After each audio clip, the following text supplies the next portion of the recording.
जसं आपण बघतोय की दादा आपल्या समोर उभे आहेत. मागच्या 5 महिन्याआधी त्यांनी जेव्हा आपल्याकडे औषध चालू केलं होतं त्यांना एक स्टेंट ऑलरेडी टाकलेला होता.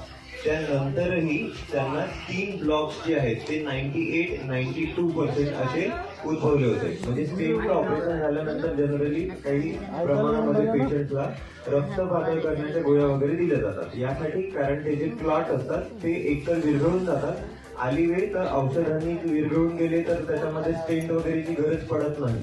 पण त्यांचे 98% याच्यामध्ये ही एक इमर्जन्सी असते ज्याच्यामध्ये डॉक्टर सांगतात किंवा कार्डिओलॉजिस्ट बेसिकली सजेस्ट करत असतात की स्टेंट हा इम्पॉर्टंट राहतो 98% मध्ये. म्हणजे 2% उरलेला होता ती जी ज्याला आपण तुम्ही आल्टरी म्हणतो आपण तुमच्या भाषेमध्ये, त्याला नळी म्हणू, ज्याच्यामध्ये रक्त पुरवठा होत असतो.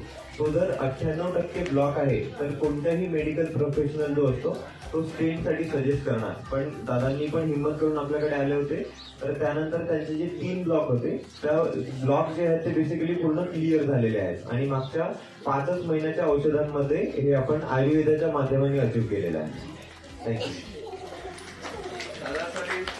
टाळ्या वाजवून सर्वांनी शुभेच्छा द्या त्यांना. त्यांचं भावी आयुष्य सुखी समाधानी जावं आणि त्यांच्या परिवारामध्ये सुद्धा आनंद निर्माण व्हावा.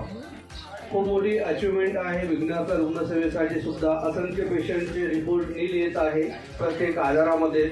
मग हार्ट असो, किडनी असो, लिव्हर असो किंवा तुमच्या सायटिकासारखा नस कुठल्याही भागाचा नस दबलेली आहे अशा कंडिशनला सुद्धा आम्ही ट्रीटमेंट देत असतो. तर छोटं बाळ चालत नाही, बोलत नाही इथपर्यंत. कित्येक बाळांना आज विघ्नाचा रुग्णसेवेच्या माध्यमातून त्या कुटुंबाला एक नव्या दिशेचा किरण मिळत आहे.